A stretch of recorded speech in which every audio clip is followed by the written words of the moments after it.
এই খাবারগুলো নিয়ে যে জায়গায় যাইতেছি যাই আমি অবাক হয়ে গেছি যাইতে যাইতে অনেক রাত হয়ে গেছে এরকম একটা জায়গায় গেছি মানুষগুলো আমাদেরকে দেখে মানে প্রাণ ফিরে পেলো, সবাই চিল্লাই উঠলো।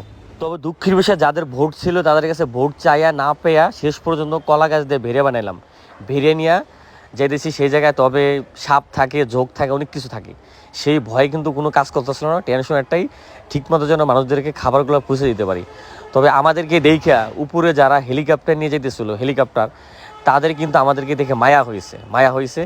এই মায়াটা কিন্তু যারা ভোট ছিল যাদের, তাদের কিন্তু এই মায়াটা হয় নাই। অনেক চেষ্টা করে তাদের কাছে ভোট পায়নি, তবে এদের মায়া হয়েছে। এদিক দিয়ে যখন তারা হেলিকপ্টার নিয়ে যেতেছিল আশেপাশে তারা মানুষ উদ্ধার করার জন্য, তবে আমাদেরকে যখন দেখলো আমরা প্রাণ ফিরে পেলাম, আমাদেরকে যখন হাত দিয়ে টাটা দিল। তা এখানে খাবার এই মুহূর্তে এই মুরব্বি বলতেছিল আজকে 2-3 দিন হয়েছে খাবার পায় না, ভাত পায় না। তা এই খাবারগুলো যখন দিলাম আমার কাছে আসলে কষ্টই মনে হলো না, মনে হলো যদি 24 ঘন্টা যদি এদেরকে সার্ভিস দিতে পারতাম, কাজ করতে পারতাম আমি, মানে ঘুম নাই, কোনো কিছুই নাই, শুধু এই মানুষগুলোর জন্য।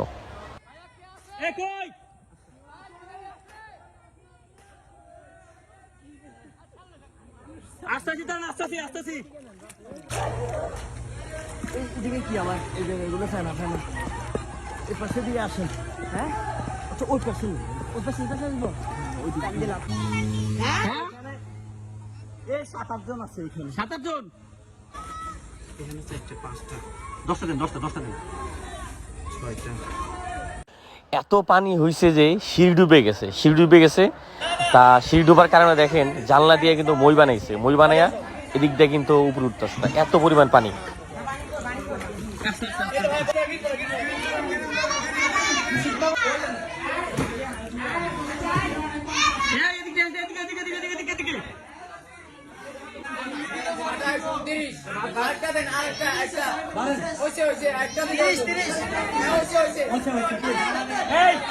ভাত আছে, খেচুড়ি আছে, মিষ্টি নিয়েন,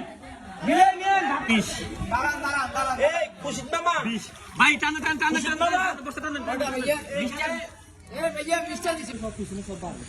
বাইতে করে আসেন নাকি? নাই কেউ? নাই না? আচ্ছা